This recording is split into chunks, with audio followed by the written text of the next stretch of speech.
നമസ്കാരം. ഇന്ന് ഞാനൊരു പ്രത്യേക വിഭവമാണ് ഉണ്ടാക്കാൻ പോകുന്നത്. അതായത് നമ്മുടെ ബീഫ് വെച്ചാണ്, പോത്തിറച്ചി. ഈ കറിയുടെ പേര് ഉപ്പിറച്ചി എന്നാണ്. അതായത് വേറെ അധികം പൊടികൾ, മുളക് പൊടിയോ മല്ലിപ്പൊടിയോ അങ്ങനത്തെ യാതൊന്നും ഇടുന്നില്ല. അത് ഇവിടെ ആലപ്പുഴയിലും കൊച്ചിയിലും ഒക്കെയുള്ള ആംഗ്ലോ ഇന്ത്യൻസിൻ്റെ ഇടയിൽ മുമ്പുണ്ടായിരുന്ന ഒരു ഫുഡാണ്, ഒരു കറിയാണ്. അതെനിക്ക് 1-2 ഫ്രണ്ട്സിൻ്റെ കയ്യിൽ നിന്ന് ഞാൻ പഠിച്ചതാണ്. അപ്പോൾ അത് നിങ്ങളെ കാണിക്കാം. അതിന് ഞാനിവിടെ കുക്കറിൽ 1 കിലോ ബീഫ് എടുത്തിട്ടുണ്ട്. ബീഫ് എടുത്ത് അതിനകത്ത് ഞാൻ ആവശ്യത്തിന് ഉപ്പും 1 സ്പൂൺ വിനീഗറും ചേർത്ത് വെച്ചിട്ടുണ്ട്. ഇനി നമുക്കിതിന് വേണ്ടിയത് കുറച്ച് ചുമന്നുള്ളി, വെളുത്തുള്ളി, 4 പച്ചമുളക്, പിന്നെ 2 കഷ്ണം, ഇത്രയുള്ള 1 കഷ്ണം ഇഞ്ചി.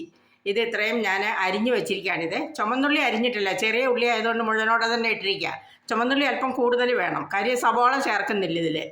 അപ്പോൾ ഇത് ഇത്രയും കൂടി ഇട്ട് ഇത്രയും ഇറച്ചിയിലിടണം. അതുകൂടാതെ പിന്നെ 1/2 സ്പൂൺ കുരുമുളകും 1/2 സ്പൂൺ മസാലപ്പൊടിയും, അത്രയേ ഉള്ളൂ. വേറെ മസാലകളൊന്നും ചേർക്കുന്നില്ല. അതും എല്ലാം കൂടി ഇട്ട് ഇത് വേവിച്ചെടുക്കുക. വേവിച്ചെടുത്തിട്ട് അവസാനം ഒരല്പം വെളിച്ചെണ്ണ വേണമെങ്കിൽ ഒഴിക്കാം, ഞാൻ ഒഴിക്കാറില്ല. വെളിച്ചെണ്ണ വേണമെന്നുള്ളവർക്ക് വേണമെങ്കിൽ 1 സ്പൂൺ വെളിച്ചെണ്ണ ഒഴിക്കാം. എന്നിട്ട് പിന്നെ ലാസ്റ്റ് ഈ കറിവേപ്പിലയും മല്ലിയിലയും ഇട്ട് ഗാർണിഷ് ചെയ്യാം, അത്രയേ ഉള്ളൂ. അപ്പോൾ ഇനി നമുക്ക് ഈ കുക്കറിലോട്ട് ഇതെല്ലാം ഇട്ട് കൊടുക്കാം.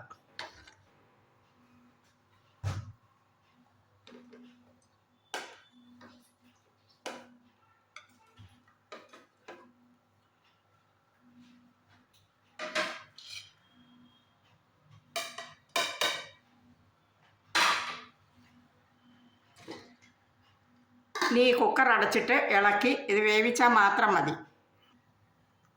കുക്കർ കത്തിച്ചു, എല്ലാം ചേർത്ത് വെച്ചു, കത്തിച്ചു.